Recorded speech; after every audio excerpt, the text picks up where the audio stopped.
Welcome friends to our YouTube channel Vivekananda career point. पिछली class में हमने राष्ट्रपति के संदर्भ में आर्टिकल 54 तक कुछ बातें की थी। आज उसी कड़ी में बाकी के जो बातें हैं वो हम शुरू करते हैं। तो चलिए शुरू कर लेते हैं। आर्टिकल 54 के अंतर्गत हम बात कर रहे थे राष्ट्रपति के निर्वाचक मंडल की, है ना। आज हम बात कर लेते हैं उसी की कड़ी के आगे की बात, यानी कि आर्टिकल 55। और आर्टिकल 55 में राष्ट्रपति की निर्वाचन की रीति जो वो दे रखी है मित्रों। अब निर्वाचन की रीति से क्या तात्पर्य है? निर्वाचन की रीति से हमारा मतलब है कि वह पद्धति, वह प्रणाली जिस पर राष्ट्रपति का चुनाव होता है, यानी कि जिस तरह से राष्ट्रपति का चुनाव होता है उस प्रणाली को लिखा गया है आपके आर्टिकल 55 में। और जानते हैं कि निर्वाचन प्रणाली का तात्पर्य आखिर है क्या, या फिर किस प्रकार से संविधान में उन शब्दों का प्रयोग किया गया है। तो ध्यान से सुनना, मैं वो शब्द लिख रहा हूँ। आर्टिकल 55 में लिखा है कि राष्ट्रपति का निर्वाचन अनुपातिक, राष्ट्रपति का निर्वाचन अनुपातिक पद्धति की एकल संक्रमणीय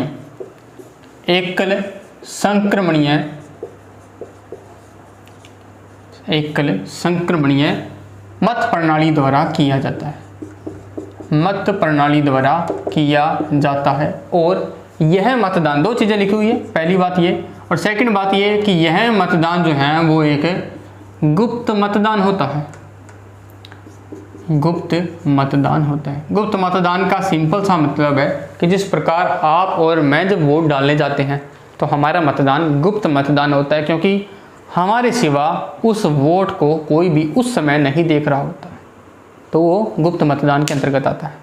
तो हमारे देश के अंतर्गत दो व्यवस्था है, एक है खुला मतदान, एक है बंद मतदान, या फिर गुप्त मतदान। गुप्त मतदान में जो नॉर्मल जो वोट डालते हैं वैसी ही व्यवस्था वर्णित है।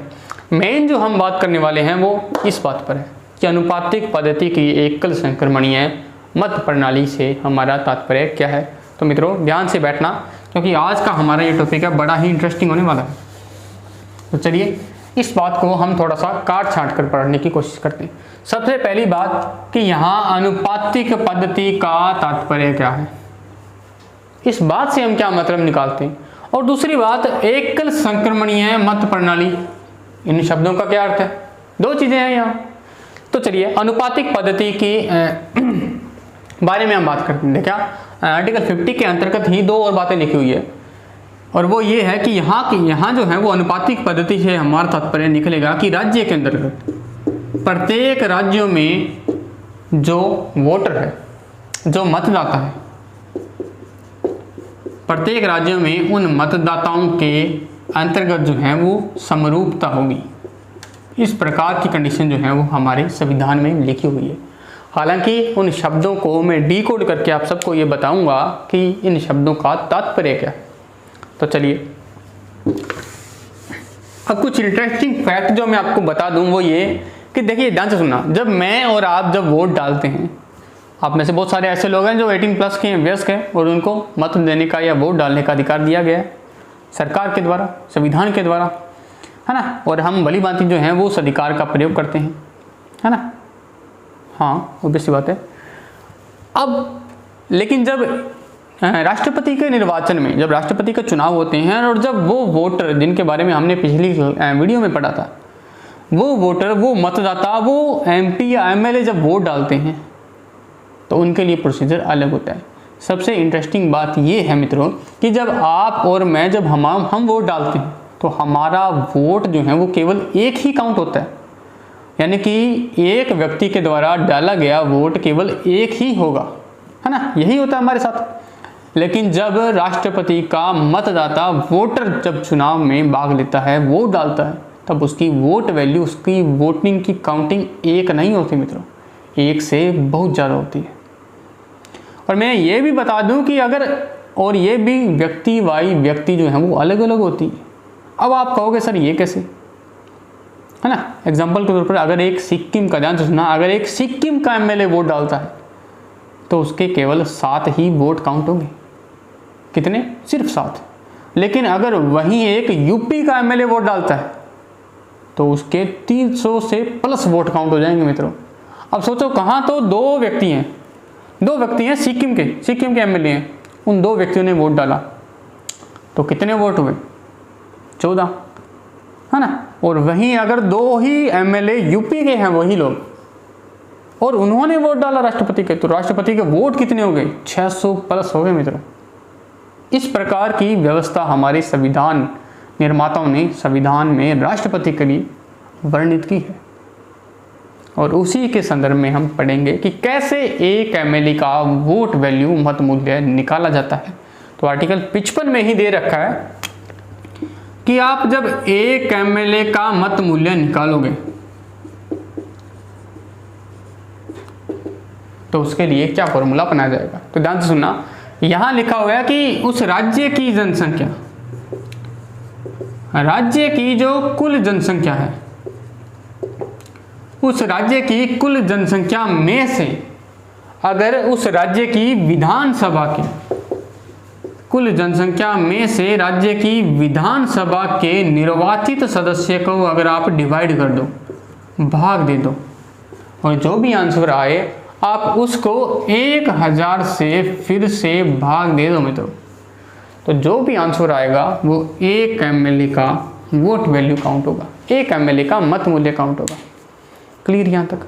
चलिए अब आप मेरे को ये बताइए कि यहाँ ऊपर और नीचे जो हमने वर्ड्स लिखे हैं, यानी कि राज्य की कुल जनसंख्या, क्या आप मेरे को ये बताइए कि क्या हर राज्य की जनसंख्या समान होगी? क्या राजस्थान और यूपी की जनसंख्या समान है? क्या राजस्थान और गोवा की जनसंख्या समान है? नहीं है। चलिए अब सेकंड इस पर बात करते हैं, क्या हमारे राज्य राजस्थान में जो एमपीज है और गोवा के जो एमपीज है, क्या उनकी संख्या समान है? बिल्कुल नहीं है। गोवा की विधानसभा में 40 एमपी बैठते हैं और हमारी विधानसभा में 200 एमपी बैठते हैं, और यूपी में ये आंकड़ा और भी ज़्यादा है ना, और पंजाब में भी कम है। तो इस प्रकार आप देख रहे हो कि हर राज्य के हिसाब से ऊपर और नीचे वाली डिजिट जो है वो बदल जाएगी, और जब ये संख्याएं बदल जाएगी तो इनके आधार पर उनकी गणना करने पर जो उत्तर आएगा, यानी कि हमारा मत मूल्य वो भी बदल जाएगा। यानी कि राज्यवार मत मूल्य भी अलग अलग होते हैं एमएलए के, और इसीलिए मैंने कहा था कि जब एक सिक्किम का एमएलए वोट डालेगा तो फिर सिर्फ 7 वोट ही काउंट होंगे, और वहीं एक यूपी का एमएलए वोट डालेगा तो उसके 300 प्लस वोट काउंट होंगे। तो ये भी वेरी करता है। क्लियर?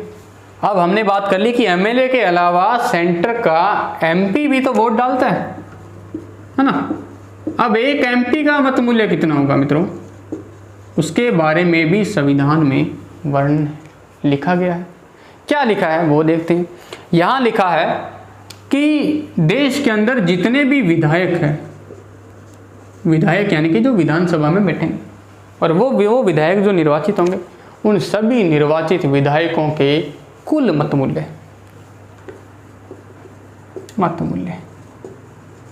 है ना, जो लाखों की संख्या में आ जाएंगे तो, और उन विधायकों के कुल मत मूल्य में से सभी निर्वाचित संसद के दोनों सदन यानी कि लोकसभा और राज्यसभा, इनके निर्वाचित सदस्यों का अगर हम भाग दे दें, इनका लोकसभा और राज्यसभा के निर्वाचित सदस्यों का अगर हम भाग दे दें तो जो संख्या हमारे पास आएगी वो एक एमपी का मत मूल्य होगा, और ये लगभग 700 के प्लस आता है, 708 के करीब आता है मित्र। तो ध्यान से सुनना, जब एक एमपी लोकसभा का एक व्यक्ति, एक सदस्य राष्ट्रपति का चुनाव में वोट डालता है तो उसका वोट 708 होता है, और वहीं सिक्किम का एक व्यक्ति वोट डालता है, एक एमएलए वोट डालता है तो 7 होगा, और राजस्थान के संदर्भ में ये और भी अलग आंसर आएगा, है ना। तो ये कुछ इंटरेस्टिंग सी बातें थी, और उससे भी ज़्यादा ये संवैधानिक प्रावधान है ना, तो हमारे लिए पढ़ना अति आवश्यक है। तो ये तो हमने बात कर ली कि अनुपातिक पद्धति क्या है। तो ये है मित्रों अनुपातिक पद्धति कि राज्य की जनसंख्या के अनुपात में वहाँ के एमएलएज का मत मूल्य होगा, यानी कि जनसंख्या ज़्यादा तो एमएलए का मत मूल्य भी ज़्यादा, जनसंख्या कम तो एमएलए की मत मूल्य भी कम। ठीक है, अब हम सेकंड बात करते हैं एकल संक्रमणीय मत प्रणाली क्या है। इन सब बातों के मद्देनज़र जो है वो हमारे आज का टॉपिक रहने वाला है।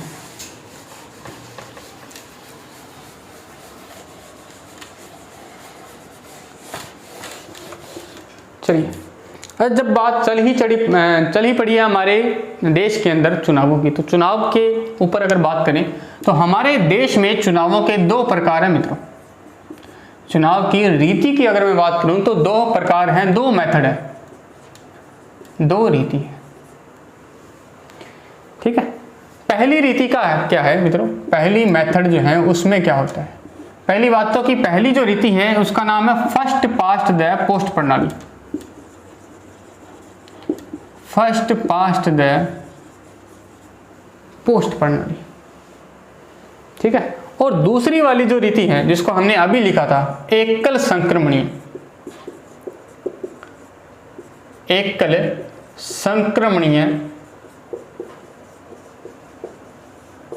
मत प्रणाली। मित्रों 2 प्रकार की रीतियां हमारे देश में विद्यमान है और जानते हैं कि दोनों ही प्रकार की रीतियों में कितना फर्क है। सबसे पहले इस प्रणाली पर बात करते हैं।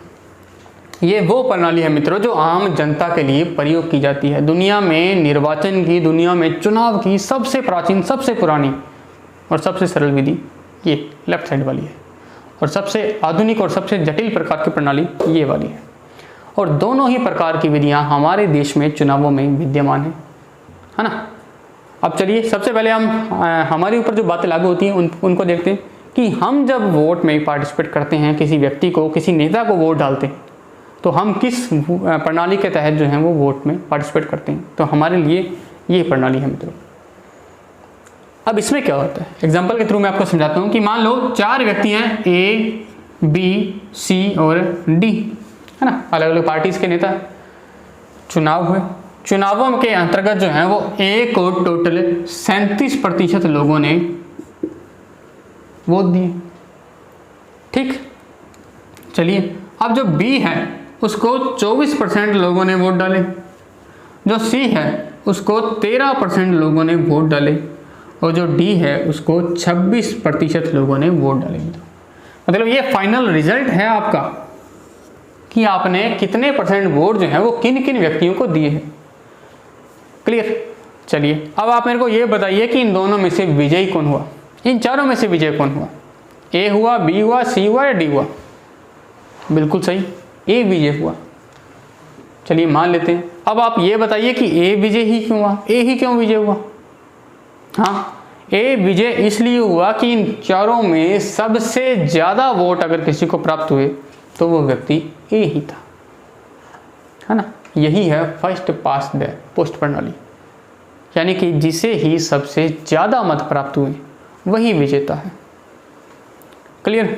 चलिए अब अगर आप इसको ध्यान से इसकी कैलकुलेशन करें तो आप पाएंगे कि मित्रों ऐसे 63% लोग ऐसे हैं जिन्होंने ए को चुना ही नहीं था, जो ए के व्यक्तित्व से सहमत ही नहीं। मित्रों अब देखो तो बहुत बड़ा हिस्सा जो है वो अभी भी ए से नाखुश है। आई मीन वो ए को पसंद ही नहीं करता, लेकिन फिर भी ए जो है वो जीत रहा है। तो ये कहीं ना कहीं जो है वो उसकी नेगेटिव पॉइंट भी है, उसकी खामियां है। लेकिन उसका फ़ायदा ये भी है कि ये अपने आप में एक बहुत ही सरल विधि है ना। और जब 1950 में हमारा संविधान बना था तो उस समय हमारे देश की जनता जो है वो काफ़ी अशिक्षित थी, है ना, और बहुत बड़ी जनसंख्या हमारी। दोनों ही कारण, और दोनों ही कारणों के मद्देनज़र रखते हुए हमारे देशवासियों ने, हमारे संविधान निर्माताओं ने जो है वो जनता के लिए इस वर्णित प्रणाली को अपनाना उचित समझा। क्लियर यहाँ तक? चलिए अब हम बात करते हैं एकल संक्रमणीय मत प्रणाली से हमारा तात्पर्य क्या है। सेम एग्जाम्पल के थ्रू मैं समझाने की कोशिश करूँगा कि ए, बी, सी और डी 4 व्यक्ति है ना, चारों को ही जो है वो चुनाव में पार्टिसिपेट करने का मौका मिला और चारों ही जो है वो उम्मीदवार हैं। अब हुआ क्या मित्रों, चुनाव हुए, लोगों ने वोट डाले और रिजल्ट आ गया। अब यहाँ 2 बातें जो हैं वो देखने की ज़रूरत है हमें। पहली बात कि जब वोट डालते हैं तब किस प्रकार की जो है वो प्रणाली या रीति जो है वो अपनाई जाती है, मेथड क्या होता है। ध्यान से सुनना, जब हम यहाँ वोट डालते हैं तो हमारे लिए प्रोसीजर ये होता है कि हम इन चारों में से केवल एक ही व्यक्ति को वोट डाल सकते हैं, है ना। जब ईवीएम पर आप बटन क्लिक करते हो तो आप एक ही बटन को क्लिक करते हो, एक बार में एक ही व्यक्ति को वोट दे सकते हो, ऐसा यहाँ होता है। लेकिन यहाँ ऐसा नहीं है मित्रों, यहाँ एक वोटर, एक मतदाता इन चारों को ही वोट डालेगा, एक साथ डालेगा, एक ही साथ चारों को ही वो चुनेगा। अब आप कहोगे कि ये कैसे संभव है, फिर इससे इस हिसाब से जीतेगा कौन, है ना। चलिए वो भी आप क्लियर कर देते हैं। अब होता क्या मित्रों, इन चारों के अंतर्गत जो है वो व्यक्ति अपनी प्रायिकता, वो वोटर जो हैं, वो मतदाता जो हैं, वो अपनी प्रायिकता, प्रायोरिटी सेट करता है। प्रायोरिटी के अंतर्गत वो ये बताता है कि वह इन चारों में से पहले नंबर पर किसे रख रहा है, दूसरे पर किसे रख रहा है, तीसरे और चौथे पर वह किसे प्रायोरिटी दे रहा है। इस प्रकार वह पहले, दूसरे, तीसरे और चौथी पसंद के रूप में अपने वोट देता है। क्लियर। और फिर उन वोटों के हिसाब से चीज़ें सेट की जाती हैं। अब वही एग्जांपल लेते हैं जैसा हमने यहाँ लिखा था कि मान लो ए को 37% वोट मिले, बी को 24%, सी को 13% और डी को 26%, है ना। अब यहाँ विजयी कौन हुआ मित्रों, ए? नहीं, यहाँ कोई भी विजय नहीं हुआ। क्यों विजय नहीं हुआ वो भी देखते हैं। एक्चुअली में यहाँ जो दिक्कत है ना, दिक्कत क्या है, यहाँ इस प्रणाली की विशेषता ये है कि इसमें वास्तविक बहुमत ही अनिवार्य है। वास्तविक बहुमत का मतलब है एक विशेष कोटा, और विशेष कोटे के अंतर्गत, राष्ट्रपति के संदर्भ में बात करें, विशेष कोटे के अंतर्गत जो है वो आधे से एक अधिक मत, यानी कि वास्तविक बहुमत की यहाँ आवश्यकता होती है। और जिसे भी 50% से एक अधिक बहुमत मिलेगा वही विजेता होगा। लेकिन यहाँ इस कंडीशन में तो कोई भी व्यक्ति जो है वो विजेता नहीं हुआ है। तो अब क्या होगा, अब यहाँ इस शब्द का प्रयोग जो है वो किया जाएगा। यहाँ आपसे ये शब्द काम आएगा। अब इस शब्द के अंतर्गत, इस प्रणाली के अंतर्गत होगा क्या कि जिसे सबसे कम वोट मिले हैं वो रेस से बाहर हो जाएगा, और उसके वोट जो हैं वो आगे स्थानांतरित कर दिए जाएंगे। यही तो है आपके एकल संक्रमणीय मत। संक्रमण यानी कि आगे भेजना, यानी कि वो व्यक्ति जो इसे बिल्कुल भी वोट प्राप्त नहीं हुए हैं उसके वोट आगे ट्रांसफर कर दिए जाएंगे। ठीक है, तो अब ये व्यक्ति तो रेस से बाहर हो जाएगा और इसके वोट जो हैं वो आगे ट्रांसफर हो जाएंगे। यानी कि देखा जाएगा कि इन 13% लोगों ने जो हैं वो किस किस को कितने वोट दिए हैं सेकंड प्रायोरिटी के अंतर्गत। सेकंड प्रायोरिटी में देखें कि इस 13% में से मान लो 3% लोगों ने ए को चुना, तो ए का वोट वैल्यू कितनी होगी, 40%, है ना। और मान लो 10% लोगों ने जो है वो इसको चुना, यानी कि 34% हो गया, और इसे किसी ने भी नहीं चुना या फिर बहुत कम लोगों ने चुना, तो ये 26% पर ही रह गया। अब फिर से वही कंडीशन कि अभी तक 51% तो किसी को भी नहीं, 50+1 किसी को भी नहीं मिले। अब क्या होगा, अब भी वही कंडीशन होगी कि जो सबसे कम है उसे रेस से बाहर कर दिया जाएगा और उसके जो वोट हैं उसको आगे ट्रांसफ़र कर दिया जाएगा। तो 26% वाला डी जो है वो अब रेस से बाहर हो गया और इसके 26% वोट जो है वो इनमें ट्रांसफ़र होंगे। अब मान लो 26% वोट में से 20% वोट जो है वो इसको ट्रांसफ़र हुए, तो इसका कितना होगा, 54%, और मात्र 6% वोट जो है वो इसको मिले, तो इसको कितने मिले, 46%। अब हमारे पास एक विजेता है और विजेता है बी। बी वो व्यक्ति है जिसे अंतिम रूप से वास्तविक बहुमत प्राप्त हुआ है, और यही है सबसे आधुनिक और सबसे उन्नत प्रणाली। इसी के अंतर्गत हमने देखा कि जो बी शुरुआत में पिछड़ा हुआ था वह अल्टीमेटली विजेता हो गया, और यही हमारे जीवन की भी कहानी है। अगर आप इसको ध्यान से समझो तो ज़रूरी नहीं जीवन में जो हमसे आगे है वो हमसे हमेशा ही जीते, ज़रूरी नहीं हमेशा खरगोश ही जीते। धीमा और लेकिन कंटिन्यू रूप से हमें चलते रहना चाहिए, ताकि कहीं ना कहीं, कभी ना कभी जीवन में हम वो प्राप्त कर सकें जिनकी हम उम्मीद करते हैं, है ना। और इसी के साथ ही आज का हमारा ये टॉपिक जो है वो कंप्लीट होता है। कल की क्लास में या इन फ्यूचर जब भी हमारी क्लास होगी तब हम एक नई विषय के साथ, एक नए टॉपिक के साथ शुरुआत करने वाले हैं। तब तक के लिए थैंक यू।